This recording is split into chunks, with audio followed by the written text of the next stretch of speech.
Okay, today we're going to learn how to make a rubber band powered drag racer. You're going to need all this stuff, but don't worry, there's going to be a list at the end.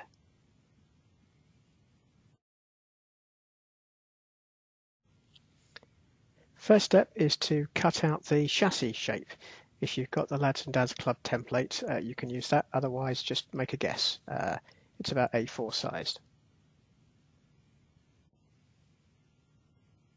Make a second copy by drawing around your first, and then the next job is to stick them together to make a thick, light but stiff chassis.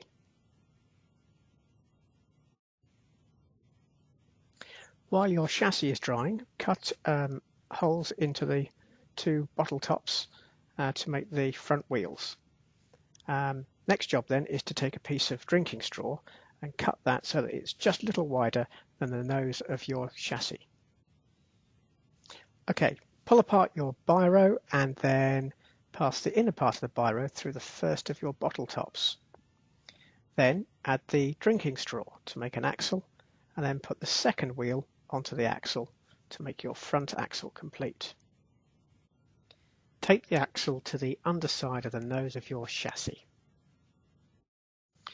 Cut the plastic outer part of your biro into pieces and stick two small pieces to the back of the chassis. To make the wheels, we're going to use some small pieces of card and the CDs.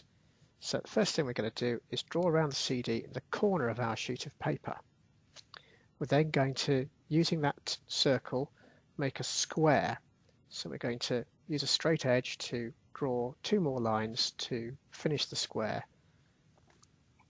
And then we're going to cut that square out.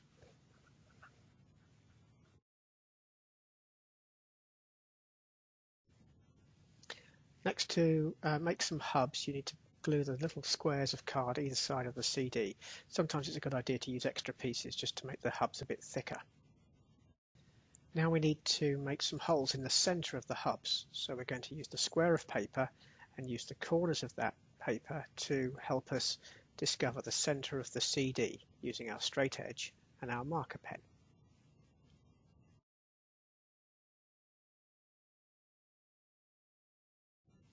Put a piece of cork or thick card underneath your wheel hub and make a hole through it. Cut a piece of barbecue skewer so that it's a couple of centimeters wider than the back of your chassis, and then thread it through the two plastic tubes. Then, using a smaller piece of skewer, tie it using elastic band to form a cross in the middle of the axle. Thicken the axles at either end using some tape, and then push your wheels onto the ends of the axle to make your complete rear axle. Now for the engine. You're going to use 4 elastic bands. You're going to loop them together like this so that we end up with a long string of elastic bands. Then you can take one end of that string and, using some tape, you're going to tape it to the underside of the nose of your chassis. Then turn the car over and loop it back over towards the rear of the axle, and then hook it onto the crosspiece. Your car is now complete and ready to go. So here's the list of parts that I promised you at the start of it, and then any moment now, 3, 2, 1, go. There's the demo. What do you think? So we had a bit of wheel spin there, but because we got a slippy floor, but you could maybe fix that with some rubber band tires or something like that. Anyway, go make a car, have some fun.